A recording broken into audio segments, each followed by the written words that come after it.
My name is Mike, and today I'm going to be discussing our political system. Some issues that I'm going to cover include opinions of young voters, how the two-party system is inefficient, the rise of populism, and a brief history of third parties. Let's begin with third parties. Third parties have actually had a very important role in American history. One such example is the Liberty Party, which eventually turned into the Free Soil Party and then reformed to eventually make the anti-slavery modern Republican Party. When Abraham Lincoln of the Republican Party won presidency in 1860, the Republicans became the dominant party in America. But the Republicans weren't the only party that led to social, economic, and progressive ideas. In the late 1800s, there were many parties formed, such as the Greenbacks, the United Labor Party, the Socialist Labor Party, the Union Labor Party, and the Populist Party. Although these parties never got a grip on the American voters, they did lead to modern ideas such as the federal income tax, protection of workers, and regulation of railroads, which establishment parties didn't take seriously or ignored at the time. Now, let's continue our talk and switch to millennials. 75 million millennials are the largest voting bloc, and a majority of them are neither Republican nor Democrat. According to Chuck McCutcheon of JCC-Research, 40% of under 30 voters call themselves politically independent, with 32% identifying as Democrats and 22% as Republicans. Why are young voters so disappointed with the establishment government?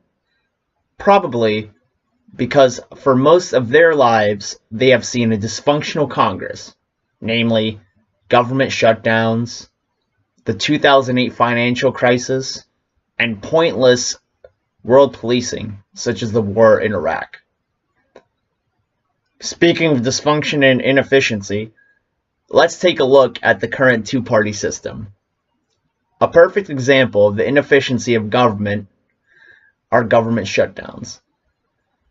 The current debate about border wall funding is currently leading to a government shutdown because neither party is budging on the issue. If a third party is present, then it could be possible for a funding bill to be passed. Now, people in Congress get paid $174,000 a year. That's a lot of money. When a government shutdown ensues, Congress people sit at home and collect $476 per day for doing nothing. It doesn't matter whether they're in session, whether they're working or not working. They still get paid. Maybe that's why young voters are upset. I guess we'll have to wait until the next election cycle and see. Now, on to populism. What is populism? According to Chuck McCutcheon, populism is the deep public mistrust of political parties and other so-called establishment institutions. Now, who are some populists? Well, one can look no further than our current President Donald Trump. He came out of left field and took American politics by storm. He is a populist because he was not an establishment politician. He came out of nowhere. Now, people might say, conservatives only have Trump, but that's not the truth. Another good example is Bernie Sanders.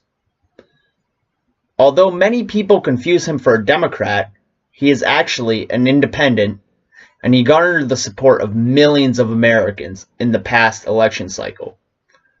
Will he run for president? Who knows? I guess we'll have to wait until 2020, and then I guess we'll see. Thank you for your time, and I hope that I may have sparked your interest into politics.